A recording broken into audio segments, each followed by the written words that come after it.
Assalamu алейкум, урматтуу достор. Кече мен эфирге чыккам, түз эфирде. Көпчүлүк эл жакшы кабыл алды. Ар кандай отзывдар келип атат. Анан эфир өтө узак болуп калды деп атат. Ооба мен жай сүйлөдүм. Мындай чарчап тургандыктан көп пикирлерди мындай созуп айтып калдым да. Ошондуктан узак болуп калыптыр.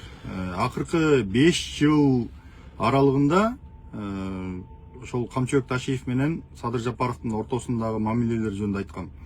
Эми азыр Ош шаарындагы былыктар жөнүндө көптөгөн маалыматтар келип атат. Мындайда кээ бирлер мынтет да, ушул сен сатылып, анан тигинтип бирөө акча берип, антип деген сыяктуу сөздөр, комментарийлер болуп калат.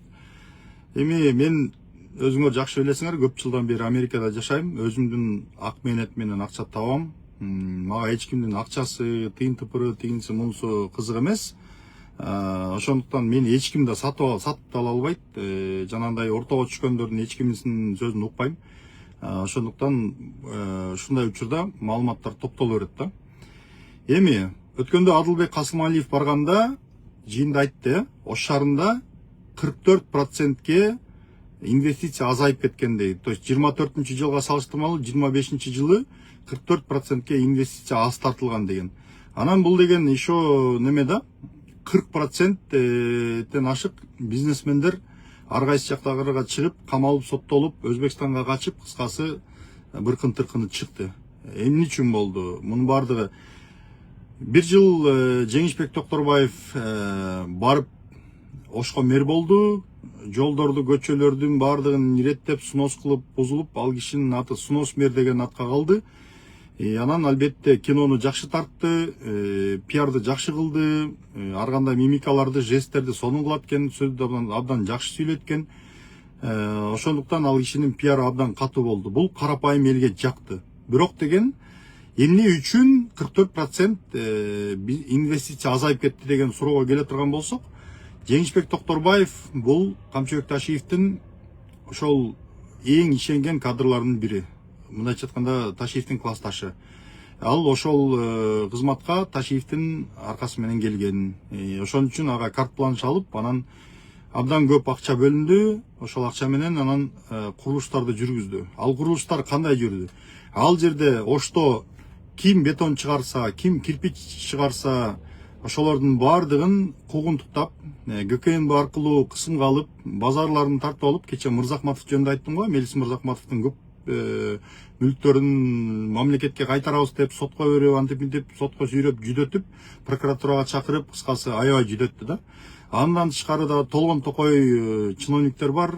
Анан эмне үчүн бетон менен кирпич чыгаргандарды душман катары көрөт, анткени өзүнүн Жалал Абадта заводдору бар. Ошол бетон жанагы бордюрларды, брусчаткаларды, тигиларды чыгарган. Анан кече жакында видео чыккан, эсиңердеби? Бир жанагындай брусчатка, бир нерсе ташты апарып бары өп, андайды жакшы кылат го, ал киши абдан шоуну жакшы кылат. Анан ошентип өп аткан бир брусчаткасы чыккан да. Анан ошол жерде ошол брусчаткалар өзүнүн заводуна чыгат экен. Жалал Абадтан чыккан немелерин апарып туруп, мисалы Жалал Абад менен Ош шаарынын ортосунда канча расстояние. Ошол жерден барганда анын жол кире акысы кошулат, тигинси кошулат, мунусу кошулат, ушунда отуруп, анан ал тиги строй материал кымбатка түшөт да. Анан Ыдырыс Исаков болсо азыр талдоо кылып атыптыр. Ал жерде жанагы Оштогу кээ бир жерлерде ашыгы менен эле бордюрлар, бетондор колдонулган курулуштар көп экен. Себеби дегенде өзүнүн заводунан чыккан продукциялар ошол жерге Ош шаарына колдонулат экен. Эми ал менен эле тим болбой, жанагы мисалы мэрияга салым кошпойсуңбу, спонсор болбойсуңбу деп көп бизнесмендерге тийишет экен да. Алар болсо жок, биз эми шартыбыз келбейт, тигиндей мындай дегендерди ГКНБ аркылуу куугунтуктатып, маски шоу кылып, ошондой операцияларды жүргүздүргөн да. Курсан деген киши бар экен, каракулжалык. Ошол Оштун четинде фермердик немеси бар экен. Уй букаларды багат экен. Уй бука, малдарды багат экен. Анан ошонун бир 3 гектар жери бар экен. шаарга жакын жерде. Анан ошонун мэрияга өткөрүп бербейсиңби десеп, тиги жок өткөрүп бербейм десе, ошону ГКН булар барып алып, фермерди уй баккан, кой баккан, эчки баккан, жылкы баккан фермерди барып алып туруп маски шоу кылып кармап атат да. Жанагы Гавайинин ээси Журат Абдуллаевди тиги маски шоу кылып кармады эле го. Ошондой кылып турупчу. Эми ушуга чейин до чего докатились да. Анан кийин ошентип Оштогу бизнесмендердин баардыгы туш тарапка быркырап качышты. Анан дагы мындай маалыматтар бар. Керек болсо тетиги Ысык көлдөгү айрым мектептердин курулуштарына дагы Токторбаевдин заводунан чыккан кирпичтер ташылып, ошол жака алып барып, тиги келишимдерди түздү деген маалыматтар бар. Бирок муну такташ керек да. То есть ал жерде абдан чоң кызыкчылык болгон. Ошол кызыкчылыкка жараша ошондой акча бөлүнгөн. 6,5 миллиард деп атат, андан да көп деп атат. Билбейм, ушунун тегерегинде аябай эми бул деген абдан чоң сумма да. 6,5 миллиард сомдон ашык акча бөлүнгөн, ошол курулуштардын баардыгына жумшалган. Ошонун аркасы менен эмне болду? Инвестиционный климат талкаланды. Ал эми карапайым элге эмне жагат? Карапайым элге болсо жанагы так тетиги муну жер, мунун бускула, муну.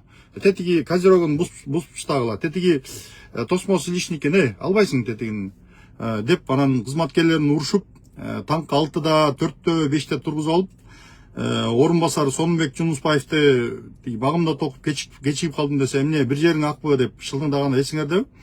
Ошондой ошентип баягы өзү кызматкерлердин баарын таңкы 6-да тургузат дагы, 5-те тургузат дагы, анан дикилдетип чуркатып, видеолордун баарын тартат дагы, ошо менен жок болуп кетет. Токторбаевди күндүз издеп барып таппай келдик деген адамдардын кайрылууларын дагы көрүп калганбыз Facebook'тан. Анан бир канчалар айтчы, күндүз барсаң таппайсың ал кишини депчи. Анан мен бир мындай да, ошол бир кыдырганда бир 10 миңден 15 миң шакка чейин чуркашат экен да, басат экен да. Күнүнө ошончо баскан адам артташ керек да, арттап кетиш керек да. Мисалы, мурда Токторбаев семиз болсо, кийин апарык болуп, стройный болуп калыш керек эле да. А бирок Токторбаевди карасаңар, формасы вообще өзгөргөн жок. Демек бул киши барат 2 сааттан кийин видеону тартат дагы, все, жумуш аткарды деп, порученияларды бердик деп барып туруп, уктайт да, тамак жейт да, анан кийин эртеси кайра жаңы кинону тартат да. Анан эми нар жакта дагы көптөгөн былык иштери бар. Андан тышкары жанагы гиттин үйлөрүнө деген жерлерге өзүнүн үйлөрүн салып алды деген сыяктуу дагы бир иликтөөлөр, немелер болот да, кылмыш иштери козголуптур. Кече жакында жанагы социалдык объектилерди жанагындай жеке менчик объектилерге айландырды деген сыяктуу маалыматтар түштү да. Кыскасы ушундай бардак бар. А карапайым элге эмне жагат? Элге болсо снос кылгыла, алгыла, бускула деген нерселер жагат. Албетте сностун жакшы жактары да болду. Ошто бардак жайгашып калган, жанагындай жолдун ортосун тосуп калган үйлөр көп. Бирок деген өзүнө ыңгайлуу бизнесмендердин мүлктөрү, аянтчалары, жерлери эч кандай буздурулуп, эч кандай снос болгон эмес. Тескерисинче каяша кылган айрым бизнесмендердин жана айрым чиновниктердин ошондой бир кичинекей күркөсү болсо, же болбосо магазини болсо бузулуп, анан анын ордуна болсо өзүнө жакын адамдарга берип, мына сен могу жерге бизнес ачып ал деп туруп берип койгон учурлар болгон да. Бул кайсы мыйзамга, кайсы сотко жана кайсы эрежеге сыят да. Эми мисалы башка дүйнөнүн башка өлкөлөрүндө ушундай цивилизациялык мамлекеттерде, Европада, Америкада, башка жактарда элестете аласыңарбы ошентип? Ар бир нерсени жасаш үчүн, мисалы мейли красный линиядан ашкандарды тиги ген план менен жасасын. Анан нар жактагы жанагындай талаштуу жерлерге деген соттун чечими чыгыш керек да. А сот бергенден кийин, сотко бергенден кийин соттун чечими чыкканга чейин күтүш керек. А булар болсо барып бузуп туруп, анан ошентип пырпыратып, анан баарын четинен кубалады да. Этегинде жанантип фермерге чейин жетти. Анан карапайым элге болсо жагат. Ошондой нерселер жагат. Анткени жеке жашоосунан кыйналган, жанандай бир жашоодо мындай ар кандай кыйынчылыкка туш болгон, анан кийин дегеле акчалуу адамды, жип айдаган адамды, барсетке кармаган адамды, курсагы чоң адамды, дегеле атка минерлерди, да бирөөлөрдү, мындай ийгиликтүү бизнесмендерди көрсө деле буларды атыш керек, камаш керек, буларды кустуруш керек деп жаалап кол чапкан элдерди да түшүнсө болот. Анткени алардын жашоодо мындай көп адилетсиздиктерге туш болгон. Ошол себептен Токторбаевга окшогондорду Робин Гуд катары, чындыктын, адилеттүүлүктүн жактоочусу катары сүрөттөп ошолорду кумир кылды да. Ошон үчүн Токторбаевка асылгандардын астында комментарийлерди көрсөң, ашатып сөгүп тилдеп атышат. Токторбаевдин кылганын бирин кыла албайсың тиги бу деп. Мага дагы ошондой комментарийлер келет болуш керек, бирок мага баары бир да. Мисалы мен Америкада жашайм, мен мисалы Састараны көрүп атам да. Анан маалыматтарды чогултуп атам. Ошол себептен мен көргөн нерселерди айтып атам да. Бирок эртең ушунун баардыгы былыкчылык, быкычкынын баардыгы чыгат. Акырындап чыгып келип атат да эми. Ал жака да жетет кезек. Ошол жерде ошол кезде анан көрөсүңөр да, ким патриот болот, ким чындыктын жактоочусу болот, ким акыйкаттыктын жактоочусу, ким эл тарапта, ким өзүнүн чөнтөгүн толтурган, жеке кызыкчылыгы тарапта болгонун ошондо көрөсүңөр. Ошол достор, эфирди узакка созбойн, ушинтип кыска-кыскадан улам бир эфирлерди чыгып, ар кайсы темаларда силерге кызыктуу маалыматтар болсо бөлүшүп турам. Анан силер болсо максималдуу түрдө репост кылгыла, группаларга тияка бияка бөлүшкүлө. Көрүшкөнчө сак саламатта болгула. Мен болсо жолумду улайын. Анткени тирилик кылыш керек. Мага Токторбаев жардам бербейт, мага Камчыбек Ташиев жардам бербейт, эч ким акча бербейт. Ошон үчүн мен тирилигимди кылышым керек, бала чаканы багыш керек деген маселе бар. Бирок ушундай нерселерди көргөндөн кийин айтпаганга да болбойт. Сак саламатта болуңуздар. Пока.